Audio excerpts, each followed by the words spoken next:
Good morning, students. Today we will continue our chapter number 7 of science, that is diversity in living organisms. Okay, so in the beginning of this chapter we had studied about the 5 kingdoms that were given by the Robert Whittaker, and that is Monera, Protista, Fungi, Plantae and Animalia. इन तीनों को तो हमने already discuss कर लिया in my previous lecture. Now today's topic is planting. Planting means all type of plants are included in this group. यानी कि इस group के अंदर सारे कौन किसके बारे में रीड करेंगे हम? मैनी टाइप ऑफ प्लांट्स के बारे में. First the classification. अब प्लांटिंग को जो है ये बहुत सारे हैं, इसलिए इनका क्लासिफिकेशन किया गया है. So the first level of classification among the plants depends on whether the plant body has well differentiated parts. यानी कि प्लांट जो है उसकी बॉडी के वेल डिफरेंशिएटेड पार्ट है क्या? जैसे कुछ प्लांट होते हैं जिनके पास में रूट, लीफ और स्टेम लाइक स्ट्रक्चर नहीं होता है. तो सबसे पहले क्लासिफिकेशन किया गया है कि प्लांट्स के पास में उनके वेरियस बॉडी पार्ट या फिर उनकी बॉडी जो है वो वेल डिफरेंशिएटेड पार्ट्स में है या नहीं है. The next level of classification is depends on the spatial tissues for the transportation of substances are present or not. तो जो नेक्स्ट लेवल ऑफ क्लासिफिकेशन है वो उसको क्लासिफाइड किया गया है कि अगर उनकी बॉडी के पास में पार्ट्स है, वेल डिफरेंशिएटेड पार्ट्स है, तो उसके बाद में उनके पास में जो है ट्रांसपोर्टेशन ऑफ वाटर का ट्रांसपोर्ट करने के लिए और अदर सब्सटेंसेस का ट्रांसपोर्ट करने के लिए जो स्पेशलाइज्ड टिश्यू होते हैं like xylem for the transportation of water and phylum for the transportation of food present है या नहीं है. And further classification it depend on ability to bear seeds. और next level of classification आता है कि जब उनके पास में ये रूट है, स्टेम है, जाइलम, फाइलम है, स्पेशलाइज्ड टिश्यू, तो उनके पास में एबिलिटी है क्या टू बियर द सीड्स, यानी कि सीड्स को बनाते हैं. And next is seeds are enclosed within the fruits. तो सीड्स जो है they are enclosed within the fruits or not, यानी कि सीड्स जो है वो फ्रूट के अंदर है या फ्रूट से बाहर की ओर है. So first we will discuss about the thallophyta, that is thallophyta. And these plant do not have well differentiated body parts. तो इनके पास में वेल डिफरेंशिएटेड बॉडी पार्ट नहीं होता है, इनके पास में रूट, स्टेम और लीफ लाइक स्ट्रक्चर नहीं होगा, कंप्लीट एक बॉडी होगी. तो इसे बोला गया they do not have well differentiated body parts. The second is commonly known as algae. Algae जो आपको पता है वो कई बार आपने देखा होगा stagnant water, यानी जहाँ पानी गंदा पानी होता है या कोई पॉन्ड है जो काफी टाइम से उसकी सफाई नहीं होती है, तो वहाँ पे क्या होता है ग्रीन कलर का जो है वो लेयर बन जाता है सरफेस पे, वाटर सरफेस पे. That is known as algae. तो उनका कोई स्ट्रक्चर नहीं देखता, स्टेम लाइक रूट और लीफ ऐसा कोई स्ट्रक्चर नहीं होता है. And they are predominantly aquatic. ज्यादातर कैसे होते हैं? एक्वेटिक मीन्स वाटर के अंदर होते हैं, ठीक है, वाटर इन प्लांट होते हैं. Example spirogyra, ulva etcetera. And this is the figure of ulva. So the second category is bryophyta. They are known as amphibians in the plant kingdom. इनको plant kingdom का amphibians बोलते हैं because they live on land, क्योंकि land पे रहते हैं. And for their production और sexual reproduction they need external water. और जो इनका सेक्सुअल रिप्रोडक्शन है यानी कि इनकी नंबर पॉपुलेशन को इंक्रीज करने के लिए इनको एक्सटर्नल वाटर की नीड होती है. They have root like, stem like structure but do not have true root, stem and leaves. मतलब कि इनके पास में ट्रू रूट, स्टेम और लीव्स नहीं होती है, इनके पास में उनके जैसा स्ट्रक्चर होता है, ठीक है. बेसिकली जो वर्क होता है लीफ का, स्टेम का और रूट्स का वो नहीं होगा, फ्रूट नहीं होंगे. और वो कैसे होंगे? This is thus like, stem like, root like and leaf like structure. No specialised tissues for the conduction of substances and water. इनके पास में भी कोई स्पेशलाइज्ड टिश्यूज नहीं होता है for the conduction of water and substances. Conduction of water मतलब एक पार्ट से, प्लांट के एक बॉडी पार्ट से दूसरे बॉडी पार्ट तक वाटर को लेकर जाना और सब्सटेंसेस को लेकर जाना. Example moss and marchantia. And this is the figure of marchantia. The third category is pteridophyta. And that plant body is well differentiated into root, stem and leaf. और ये जो होगा टाइडोफिटा जो है, इसकी बॉडी जो होती है उनके पास में ट्रू स्टेम होता है, लीव्स होती है और रूट लाइक स्ट्रक्चर होता है, ठीक है.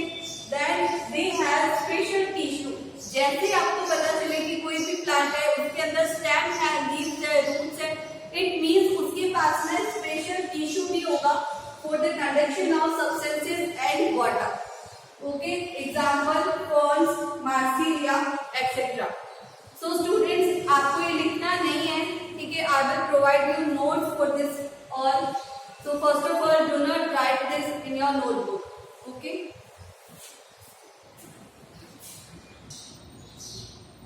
Now the next classified, that is gymnosperm. जो हमने क्लासिफिकेशन किया था, तो उसपे जो है नेक्स्ट पॉइंट क्या आएगा, जिम्नोस्पर्म. जिम्नोस्पर्म मीन्स ये जो वर्ड है वो दो ग्रीक वर्ड से मिलकर बना है, ठीक है. So the first Greek word that is gymno is neck and स्पर्मा means seed. Gymnosperm means क्या हो गया, नेक सीड प्लांट्स, यानी कि इन प्लांट्स के अंदर जो सीड्स होंगे वो कवर्ड नहीं होते with in the ovary. So seeds are not covered within the ovary. Second, usually plant evergreen and woody और evergreen trees होते हैं और normally medium size या tall या bushes trees होते हैं. Example pines, deodar, etc. And this is the example of cypress. And angiosperm. Angio means what? This word is also derived from the two Greek words. ये word भी जो है वो दो Greek word से मिलकर बना है. And angio refers to covered and sperma is seed. तो यहाँ पे angio means क्या हो गया, covered. तो इसका मतलब angiosperm से आपको हमेशा याद रखना है कि ये कौन से प्लांट्स या ट्रीज होंगे जिनके सीड्स जो होते हैं वो कैसे होते हैं, covered form में होते हैं and covered within a ovary. और हमें पता है कि ovary किसमें डेवलप होता है, फ्रूट के अंदर डेवलप होता है. So these are flowering plants, इनके पास में फ्लावर्स होते हैं. Then the seeds develop inside an ovary. और ओवेरी के अंदर कौन डेवलप होगा, seed, which is modified to become a fruit. और बाद में ओवेरी किसमें मॉडिफाई हो जाता है, फ्रूट के अंदर मॉडिफाई हो जाता है. Now the last category of the kingdom is Animalia. तो एनिमेलिया हमारा किंगडम का लास्ट पॉइंट है. एनिमेलिया में कौन आएंगे, many type of animals. So first of all, Animalia is eukaryotic, multicellular and heterotrophic organism. So eukaryotic means क्या होता है, इनके पास में वेल डिफाइंड न्यूक्लियस होगा सेल के पास में और साथ में मेम्ब्रेन बाउंड ऑर्गेनल्स होंगे. Then they have multicellular body design. Multicellular body design means इनकी बॉडी के पास में बहुत सारी सेल्स होंगे और उन सेल्स की वजह से इनका बॉडी फॉर्मेशन होगा. The third one is heterotrophic means food के लिए दूसरों पर डिपेंड करते हैं. दे डिपेंड फूड, ठीक है. अब फूड के लिए जैसे कुछ होता है autotrophic. Autotrophic means they prepare their own food and heterotrophic means they depend food for others, यानी कि अपने फूड के लिए किसके ऊपर डिपेंड करेंगे, दूसरे ऑर्गेनिज्म पर डिपेंड करते हैं. First is Porifera. तो इसके अंदर क्लासिफिकेशन एनिमेलिया का फर्स्ट पॉइंट आता है Porifera. Poly means pores. Pores means क्या होता है, होल्स, यानी कि छिद्र, छोटे छोटे होल्स होते हैं, उन्हें बोलते हैं. तो ये जो पॉलीफेरा है, नाम से आपको पता चल जाएगा, पॉली मीन्स क्या, holes. It means the body of these organisms have holes on the full body. मतलब इनकी फुल बॉडी पे क्या होंगे, छोटे छोटे होल्स होते हैं. तो अब जब ये होल्स होंगे तो ये फूड इंटेक कहाँ से करेंगे, ऑक्सीजन इंटेक कहाँ से करेंगे, तो ये कहाँ से करेंगे, अपना वाटर अब्सॉर्ब करके. वाटर अब्सॉर्ब करेंगे, इसका मतलब इनको बहुत ज्यादा वाटर चाहिए क्वांटिटी में, और इसीलिए ये ऑर्गेनिज्म कैसे होते हैं, एक्वेटिक होते हैं. So these are the aquatic organisms. They have holes on their body. Complete body पे holes होंगे. Non-motile. Non-motile means चल फिर नहीं सकते हैं, can't move. तो इनको एक solid support की जरूरत होती है, ये उससे attached रहते हैं. They are attached to a solid support. And canal system helps in circulating water throughout the body. और इनकी बॉडी के अंदर एक कैनाल सिस्टम होता है जिसकी वजह से वाटर जो होता है वो अब्सॉर्ब किया जाता है and that water fulfil the requirement of food and oxygen. और उसी के थ्रू जो उनकी बॉडी के अंदर है, फूड का रिक्वायरमेंट, ऑक्सीजन का रिक्वायरमेंट फुलफिल होता है. Next is covered with hard outside layer. क्योंकि पोर्स होते हैं तो इसीलिए उनका कवरिंग, ये सॉफ्ट हो गई उनकी बॉडी, तो उनकी एक्सोस्केलेटन यानी कि बाहर की बॉडी पे आउटर कवर होगा, वो भी बोन्स का होगा. इसलिए आप क्या बोलते हो, एक्सोस्केलेटन. एक्सोस्केलेटन का मतलब क्या हो गया, hard covering of the body outside. और हमारा कैसा है, एंडोस्केलेटन. एंडोस्केलेटन मतलब कि हड्डियां का है, हार्ड कवर का है इनसाइड दी बॉडी.